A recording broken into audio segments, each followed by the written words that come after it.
నమస్కారం. లక్ష్మి చెప్పే కథలకు స్వాగతం. వీణులతో వీక్షించటానికి సిద్ధం కండి. ప్రియ సఖులు, ఇప్పుడు మనం ప్రముఖ హాస్య కథా రచయిత్రి శ్రీమతి పొత్తూరి విజయలక్ష్మి గారు రచించిన ఇచ్చట విడాకులు ఇవ్వబడవు అనే ఓ చక్కటి కథను విందామండి. ఈ కథ ఇండియా టుడే పత్రికలో జూన్ 1999లో ప్రచురింపబడింది. ఇక కథ మొదలు పెట్టేస్తున్నానండి. శ్రీనివాసరావు, పద్మావతి పక్కపక్క కుర్చీల్లో కూర్చుని ఉన్నారు. ఇద్దరి వదనాలు చాలా అప్రసన్నంగా ఉన్నాయి. ఆవిడ అటు తిరిగి, ఈయన ఇటు తిరిగి ఎడమొహం పెడమొహంగా కూర్చున్నారు. వారిద్దరికీ ఎదురుగా తన కుర్చీలో సుఖాసీనుడై ఉన్నాడు లాయర్ వరాహమూర్తి. ఆయన వదనం మాత్రం పండు వెన్నెల్లా వికసించి ఉంది. పరగడుపునే పార్టీ వచ్చింది, మరి ఆ మాత్రం ఆనందం ఉండదు? నిశ్శబ్దంగా ఉన్న గదిలో తుమ్మెద ఝుంకారంలా నెమ్మదిగా వినిపిస్తోంది ఏసీ శబ్దం. బాయ్ తలుపు తెరుచుకుని వచ్చి 3 కూల్ డ్రింక్ సీసాలు పొందికగా టేబుల్ మీద పెట్టాడు. తీసుకోండి అన్నాడు వరాహమూర్తి. ఎందుకండి ఈ మర్యాదలన్నీ? కించిత్తు విసుక్కున్నాడు శ్రీనివాసరావు. త్వరగా మా పని ముగించండి, అదే 10,000 అంది పద్మావతి విసుగ్గా. చిన్నగా నవ్వాడు వరాహమూర్తి. పర్వాలేదు తీసుకోండి అన్నాడు. వాళ్ళ హడావుడి కంగారు చూస్తుంటే అతనికి చచ్చెంత నవ్వొస్తోంది. కూల్ డ్రింకులు అందుకున్నారు దంపతులు. మీ పేరు విని ఎంతో ఆశతో వచ్చాను. నాకు అసలే ఈ కోర్టులు, లాయర్లు అంటే చిరాకు.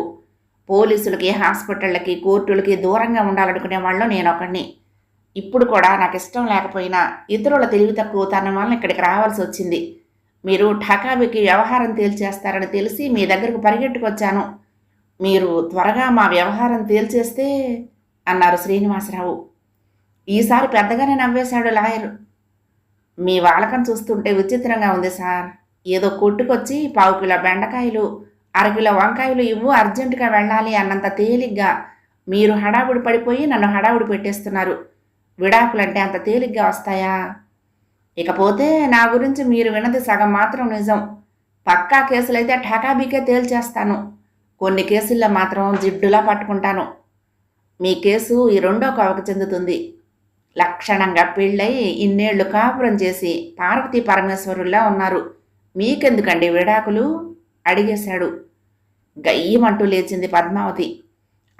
అదే నా బుద్ధి తక్కువ. అసలు ఈ మనిషితో ఎన్నాళ్ళు కాపురం చేయటం నా తెలివి తక్కువ. ఈ తెలివితేటలు ఆనాడే ఉంటే పెళ్ళైన మర్నాడే విడాకులు పారేసి ఉండేదాన్ని అంది. నేనైతేనా ఈ ఘటాన్ని పెళ్ళే చేసుకునేవాడిని కాదు. అయినా మా పెద్దవాళ్ళని అనాలి. సుఖంగా ఒంటరిగా సంపాదించుకున్నది నా ఇష్టం వచ్చిన రీతిలో ఖర్చు పెట్టుకుంటూ పైలా పచ్చీసుగా ఉన్నవాడిని పట్టుకుని పెళ్ళాం వస్తే నీకు అండుగా ఉంటుంది అని పీకి పాకాన పెట్టి పెళ్లి చేశారు. పెళ్లి చూపుల్లో గుమ్మటంలా కూర్చున్న ఈవిడ్ని చూస్తే మరీ గుమ్మడికాయలా ఉంది, నాకు వద్దు అని గునిసిన మంచి వంశము, సంప్రదాయము, పని పాట వచ్చు అంటూ నా మెడకు కట్టారు అన్నాడు శ్రీనివాసరావు. అవునవును, అక్కడికి నేనేదో ఈయన్ని వరించి పెళ్లి చేసుకున్నట్టు. సన్నగా నాజూగ్గా బూజు కర్రలా ఉన్నాడు, నాకు వద్దు అన్నాను. చేసుకోవే అమ్మడు, చక్కగా బూజు దులిపి పెడతాడు. కుర్చీ పీటకి బూజు దులిపే శ్రమైన తప్పుతుంది అని నచ్చ చెప్పి మా నాయనమ్మ పెళ్లి చేయించింది ఉక్రోషంగా అంది పద్మావతి. అదే నేను చెప్పొచ్చేది.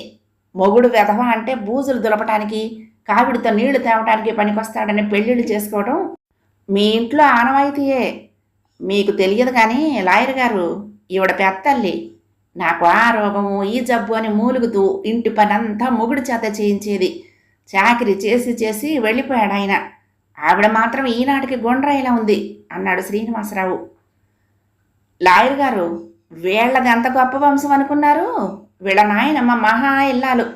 మొగుడు పెట్టే ఆరళ్ళు భరించలేక చెప్పా పెట్టకుండా కాశీకి పారిపోయిందిట. ఇల్లు నడవక వెతుక్కుంటూ వెళ్ళి కాళ్ళ వేళ్ళ పడి బతిమాలి తీసుకొచ్చారట. మళ్ళీ ఆరళ్ళు పెడుతూ ఉంటే విసిగిపోయి రామేశ్వరం పారిపోయింది. మళ్ళీ తిరిగి రాలేదు. ఈయనకి ఆ తాతగారి పోలికే. ఎంతసేపు పడక కుర్చీలో పడుకొని అజమాయిషి చలాయించడం తప్ప ఏనాడు పూజకు పుల్లంత సహాయం చేసిన పాపాన పోలేదు. ఒంటరి కాపురం, పసిపిల్లలు, 4 వచ్చిపోయే ఇల్లు. ఎలా నడుపుకొచ్చానో ఆ పరమాత్ముడికే ఎరుక. పద్మావతి కంఠం బరువెక్కింది. నిజమే మరి. ఇంటి పట్టు నుండి ఈవిడకు పనులు చేసి పెడుతూ ఉంటే ఇల్లు గడిచే మార్గం ఏది? అందులోనూ ఈవిడ చేతికి ఎంత తెచ్చి ఇచ్చినా ఆవుతైపోవటం తప్ప నయా పైసా మిగిలిస్తే ఒట్టు.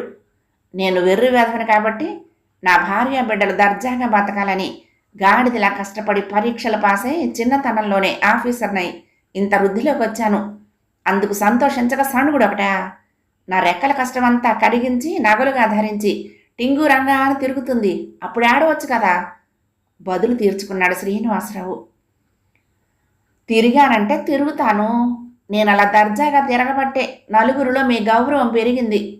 మన సంఘంలో భార్య హోదా చూస్తేనే మగవాడి ప్రయోజకత్వం తెలిసేది.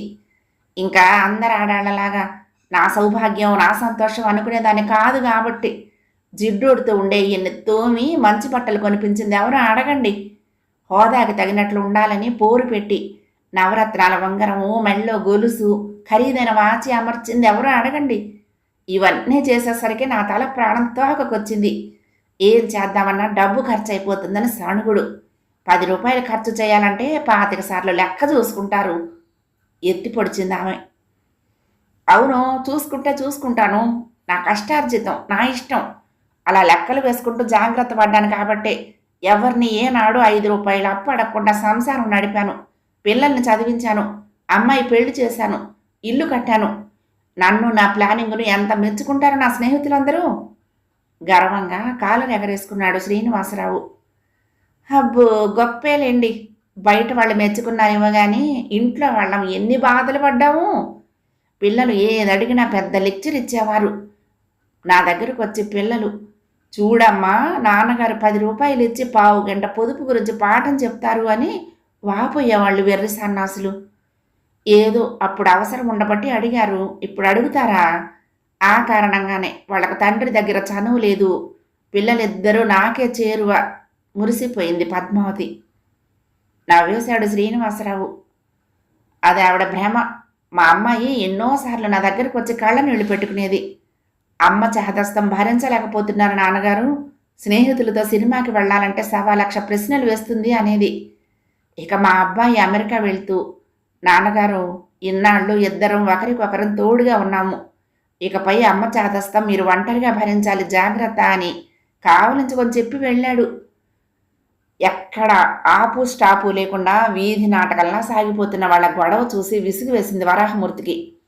వీళ్ళని ఇలా వదిలేస్తే ఏళ్ల తరబడి నేరాలు చెప్పుకుంటూ పోతారేమోనని భయం వేసింది. చెయ్యి చాచి వారించాడు. చూడండి, మీ వివాహం జరిగి 30 ఏళ్లు దాటిందని చెప్తున్నారు. మీ మాటలు బట్టి చూస్తే భార్యాభర్తలుగా, తల్లిదండ్రులుగా మీ బాధ్యతలు చక్కగా నిర్వర్తించినట్లు తెలుస్తుంది. పిల్లలు పెరిగి పెద్దవాళ్ళయ్యారు. అన్ని బాధ్యతలు తీరిపోయాయి. ఆర్థికమైన ఇబ్బందులు లేవు. అన్ని బాధల బందీలు తీరిపోయి లక్షణంగా చిలకా గోరింకల్లా సెకండ్ హనీమూన్లా జీవితం గడపవలసిన ఈ రోజుల్లో విడాకులు అంటారేమిటండి? ఇదేం విచిత్రం? నచ్చ చెప్ప చూశాడు. లేదులేండి, మా ఇద్దరికి బొత్తిగా పడటం లేదు. తెల్లవారి దగ్గర నుండి రాత్రి పడుకునేదాకా దెబ్బలాటలే అందావిడ. దెబ్బలాటలా? ఏ విషయంలో? అడిగాడు లాయర్. ఒక విషయం అయితే చెప్పొచ్చు లాయర్ గారు, ప్రతి దానికి ఎడ్డం అంటే తెడ్డం అంటుంది అన్నాడు శ్రీనివాసరావు. ఇలా చెప్తే లాభం లేదు సార్, వివరంగా చెప్పాలి. మీకు పోట్లాటలు ఎందుకు వస్తున్నాయి? ఎవరు ప్రారంభిస్తారు? జిడ్డులా పట్టుకున్నాడు లాయర్. ఇద్దరూ కాసేపు ఆలోచించారు. పద్మావతి చెప్పటం మొదలుపెట్టింది. ఉదాహరణకి ఓ విషయం చెప్తాను వినండి. నన్ను టీవీ చూడనివ్వరు. దినం అస్తమానం న్యూస్ పెట్టుకుని కూర్చుంటారు. ఒకసారి వింటే చాలదా ఆ న్యూస్? అలాగాదే అన్ని ఛానల్స్లోనూ అన్ని వార్తలు చూడాల్సిందే. ఫోన్లే ఈ మధ్యనే రిటైర్ అయ్యారు. ఏమైనా అంటే మనసు కష్టపెట్టుకుంటారు అని నేనే సర్దుకుపోవాలని చూస్తాను.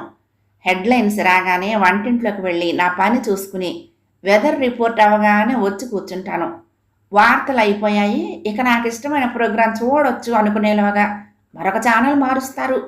మళ్ళీ ముఖ్యమైన వార్తలు, మళ్ళీ ప్రధాని విదేశీ పర్యటన, మళ్ళీ బీహార్లో ఊచకోత, మళ్ళీ వాతావరణం.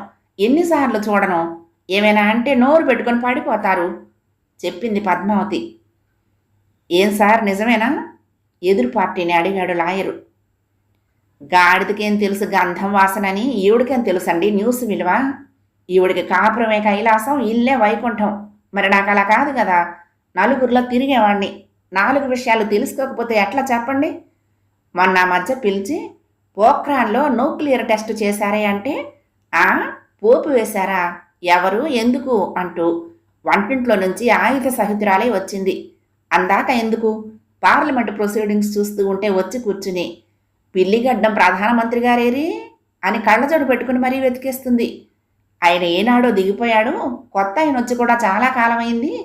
అదిగో ఆ అరచేతులు కోటేసుకొని కూర్చున్నాడు చూడు, అటల్ బిహారీ వాజ్పేయి గారు, ఆయన మన ప్రధాని అని పరిచయం చేశాను అన్నాడు శ్రీనివాసరావు హేళనగా.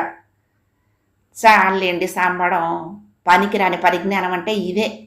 ఇంగ్లీష్ పేపర్లు అమ్మితే తెలుగు పేపర్ల కంటే ఎక్కువ డబ్బులు వస్తాయని తెలియదు కానీ ప్రపంచ జ్ఞానం మాత్రం పుష్కలంగా ఉంది.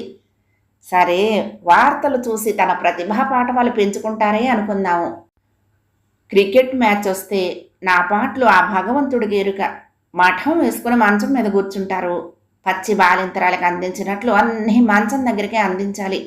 వాళ్ళు గెలిస్తే ఎగిరిగంతులు, ఓడితే ఆ పూటాలల్లా కళ్ళు తుడుచుకోను, ముక్కు ఎగబీల్చుకోను. మధ్యలో ఒక్క అరగంట సీరియల్ చూస్తారంటే ససేమిరా ఒప్పుకోరు కదా. తన కోడు వెళ్ళబోసుకుంది పద్మావతి. పోనీ ఆవిడకి ఇష్టమైన ప్రోగ్రాంలు ఆవిడని చూడనివ్వచ్చు కదండి. ఆవిడ ఏ వంట చేసుకుంటున్న సమయంలోనే వార్తలు చూసేసి ఆ తర్వాత పేపర్ చదువుకుంటూ కూర్చుంటే కావలసినంత ఇన్ఫర్మేషన్. క్రికెట్ మ్యాచ్ విషయంలో ఆవిడకి టీవీ అప్పగిస్తే వచ్చిన నష్టమే ఉంది. కాకపోతే ఆ అరగంట రేడియోలో కామెంటరీ వినండి, ఆవిడ సీరియల్ చూస్తారు సలహా చెప్పాడు లాయరు. ఏం సీరియల్స్? నా మొహం సీరియల్స్. చూసేవాళ్ళకి తలకాయ లేదు, తీసేవాళ్ళకి తలకాయ లేదు.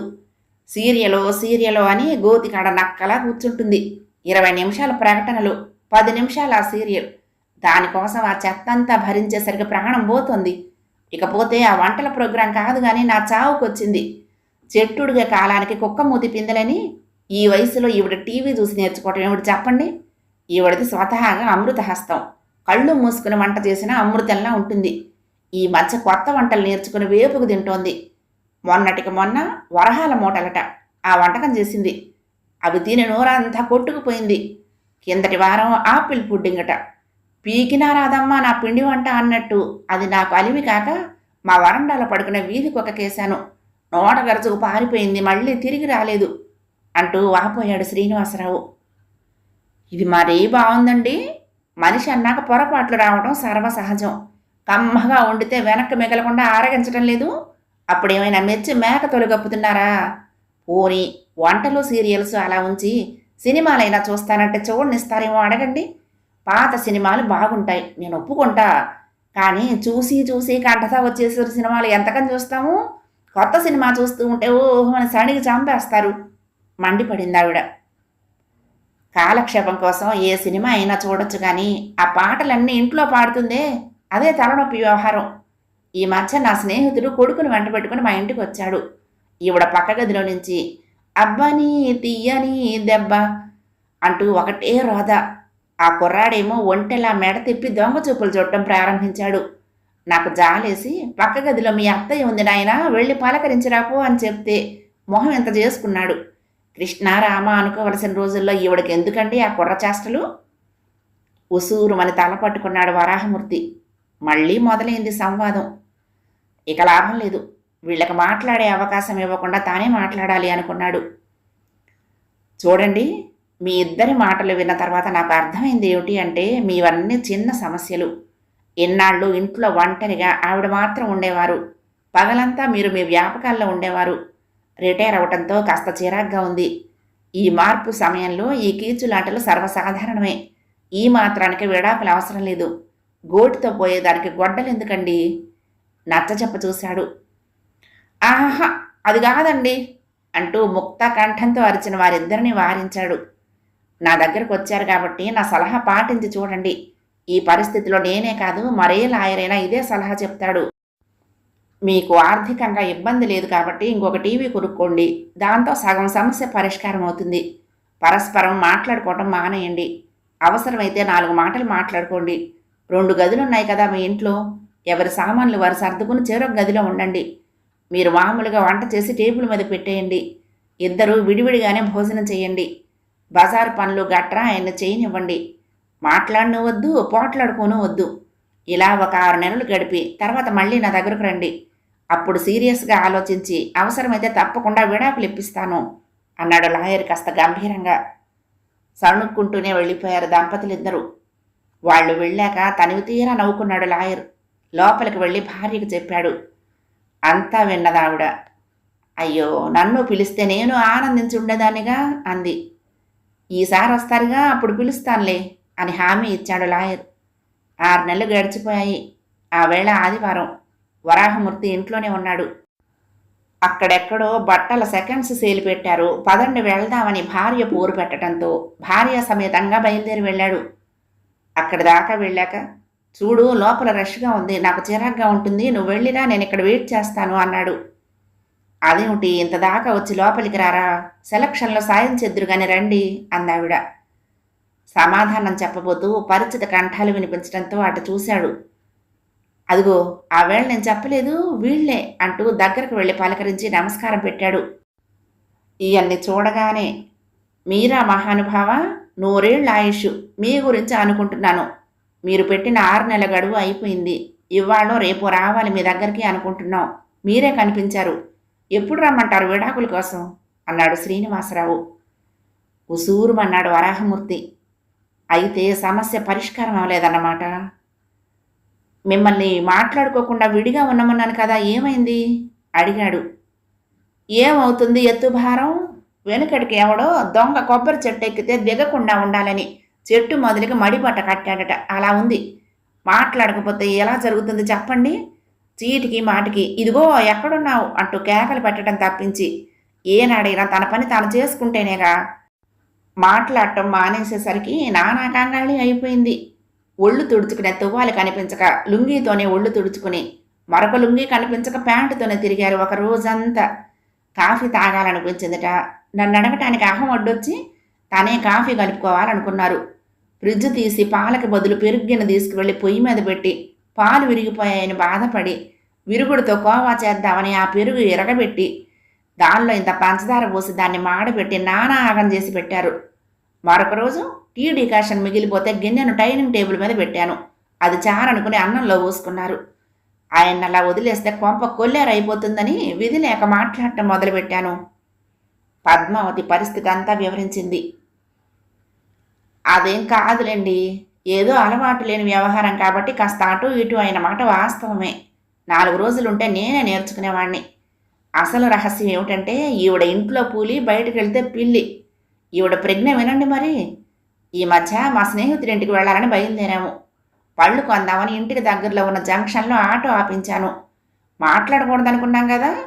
అయినా అంతకుముందు 60 డజన్ సార్లు వెళ్ళిన ఇల్లే కదా, ఆ మాత్రం వెళ్ళలేదా అనుకుని నా దోవన నేను వెళ్ళిపోయాను.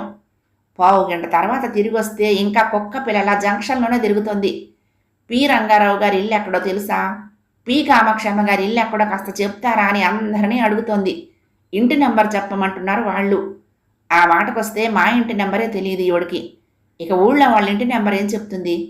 బుర్ర గోక్కుంటూ నుంచుంటే పోనీ కదా అని నియమోల్లంఘన చేసి, నాకు తెలుసులే పద వెళ్దామని తీసుకెళ్ళాను. బదులు తీర్చుకున్నాడు ఆయన. ఇది మరీ బాగుంది.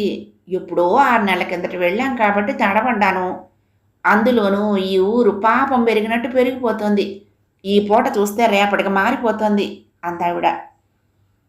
వాళ్ళని అలా వదిలేస్తే చెప్పుకుంటూ పోతారు కాబట్టి అడ్డుకున్నాడు లాయర్. మరి ఇక్కడికెందుకు వచ్చారు అడిగాడు. ఏం చెప్పమంటారండి, ఈ మధ్య ఈవిడికి ఈ సేల్స్ చుట్టూ తిరిగే పిచ్చి పట్టుకుంది, అందుకే వచ్చాం చెప్పాడాయన. అంతేలేండి, పుణ్యానికి పోతే పాపం ఎదురైందంటారే, అట్లా ఉంది ఈయన ధోరణి. వేసవికాలం వస్తోంది, కాటన్ షర్టులు చిరిగిపోయాయని ఇక్కడికి తీసుకొస్తే నన్ను ఉద్ధరించడానికి వచ్చినట్లా వాలకం చూడండి అంది పద్మావతి. అయ్యా, ఇదో వంక. నాకు షర్టులు కొనాలంటే ఇక్కడికే రావాలా, మామూలు షాపుల్లో దొరకవా ఆయన సందేహం. ఎందుకు దొరకవు, కాకపోతే అక్కడ ధరలు ఎక్కువ. ఆ ధరలు వినగానే ఈయన, ఓ అమ్మో ఓర్నాయనో ఇంత ధరే. నా చిన్నతనంలో మా తాతయ్య 5 రూపాయలు ఇస్తే దాంతో ఒక సిల్క్ చొక్కా 2 మామూలు చొక్కాలు కొనుక్కుని మిగిలిన డబ్బులతో పప్పుండలు కొనుక్కు తిన్నాను అంటూ గత వైభవం వర్ణిస్తూ సొదబెట్టడం. వాళ్ళు నవ్వుకుని, సరేలేండి అంకుల్, ఇక మీరు వెళితే మేము షాపు కట్టేసుకుంటాం అనటం.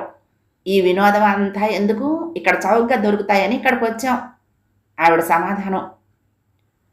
ఓలి తక్కువని గుడ్డిదాన్ని పెళ్లి చేసుకుంటే కుండలన్నీ పగల కొట్టింది అన్నట్లు ధర తక్కువని కొని ఈ మధ్య పండక్కి నాకు జత బట్టలు కొట్టించింది. నల్ల ప్యాంటు, గళ్ళ చొక్కా. చొక్కా నీళ్లలో పెట్టగానే గళ్ళు నీళ్లలో కరిగిపోయాయి. చొక్కా మాత్రం బయటకు వచ్చింది. ప్యాంటు మాత్రం రంగు నిప్పులా ఉంది. కాకపోతే మూరెడు కుంగింది అంతే. ఈసారి కొడుకు అల్లుడు వస్తే వాళ్ళకిస్తే బర్ముడలాగా వాడుకుంటారు. కుట్టుకూలి గిట్టుబాటు అవుతుంది అనుకుంటున్నాను అన్నాడాయన. నవ్వు ఆపుకున్నాడు లాయరు. పోనీ వారి బట్టలేవో ఆయన్నే కొనుక్కొనిస్తే పేచీ ఉండదు కదండి, పద్మావతికి సలహా చెప్పారు. ఆ వైభోగము అయ్యింది నాయన. ఈ మధ్య తానే వెళ్ళి రెడీమేడ్ షర్టు కొనుక్కొచ్చారు, బోలెడంత డబ్బు పోసి. దాని నిండా బొమ్మలు, పువ్వులు, పైగా అది వేసుకుంటే చిరంజీవిలా ఉంటారని సేల్స్ మ్యాన్ చెప్పాడట. అతగాడు చెప్పాడే అనుకోండి, ఈయన వివేకం ఏమైందిట? అది తొడుక్కుని బయటికి వెళ్తే ఇంకేమైనా ఉందా? ఆ బొమ్మల చొక్కా వేసుకున్నాయనే పద్మావతమ్మగారి భర్త అని నలుగురు నవ్వుకోరు? ఆ చొక్కా చించి టీవీ కవర్ కుట్టాను అంది ఆవిడ వెంటనే. అందుకే అంజనిష్ఠూరం కంటే ఆదినిష్ఠూరం మేలని ఈవిడ్ని వెంట పెట్టుకొచ్చాను అన్నాడాయన. మా ఆవిడ ఏదో బట్టలు కొనాలంటే ఇలా వచ్చాను, ఈమె మా ఆవిడ పరిచయం చేశాడు లాయరు. నమస్కారాలు అయ్యాక, లాయర్ గారు ఇక్కడే కనిపించారు కాబట్టి మళ్ళీ ఫోన్లో మాట్లాడటం ఎందుకండి, ఎప్పుడు రమ్మంటారు విడాకులకి అడిగాడు శ్రీనివాసరావు. బాబాబు కాస్త త్వరగా వచ్చే ఏర్పాటు చెయ్యి నాయన, నీకు పుణ్యం ఉంటుంది, పాడలేకపోతున్నాను ఈయనతో అంది పద్మావతి. అవునండి, కాకపోతే కాస్త ఫీజు ఎక్కువ తీసుకోండి, కానీ త్వరగా పని ముగిసేలా చూడండి. ఈ విషయంలో మాత్రం భార్యతో ఏకీభవించాడాయన. అలా ఎలా కుదురుతుంది సార్? విడాకులు కావాలంటే బోలెడని రూల్స్ ఉన్నాయి. భార్యాభర్తలు కొంతకాలం విడివిడిగా ఉండాలి. ఇంకా 1,00,000 షరతులున్నాయి. చూద్దాంలేండి, మరొక 6 నెలలు ఆగిరండి అన్నాడు లాయరు. బాగుందయ్యా నీ వాయిదాలు నువ్వును. ఈ లెక్కన నాకు విడాకులు ఎప్పటికొచ్చాను? ఏదో ఉపాయం ఆలోచించాలి మీరే. దేవుడు వరమించినా పూజారి వరం ఇవ్వకపోవడం అంటే ఇదే. సర్లే, నేను లోపలికి వెళ్తున్నాను, జనం పెరుగుతున్నారు, ఇంకాసేపు ఉంటే లోపల కాలు పెట్టలేం అంటూ వెళ్ళిపోయింది ఆవిడ. ఈ మడత పేచీలన్నీ మనకేనండి. అమెరికాలో అయితే సుఖం, ఇట్టే విడాకులు వచ్చేస్తాయిట మా అబ్బాయి చెప్పాడు. సరే కానివ్వండి, ఏం చేస్తాం? మీ ప్రయత్నం మాత్రం మానకండి. నేను వెళ్తా. మా ఆవిడ బొత్తిగా అయోమయం మేళం. ఆ మధ్య కూరల మార్కెట్లో నాలాగే నిండు నీలం ప్యాంటు, లేత నీలం షర్టు వేసుకున్నవాడు ఎవన్నో నేను అనుకుని కాస్త పర్సు పట్టుకోండి అని పర్సు వాడి చేతికిచ్చింది. అది బుచ్చుకుని వాడు అదే పోతపోయాడు. అదృష్టవశాత్తు పర్సులో డబ్బు ఎక్కువ లేదు.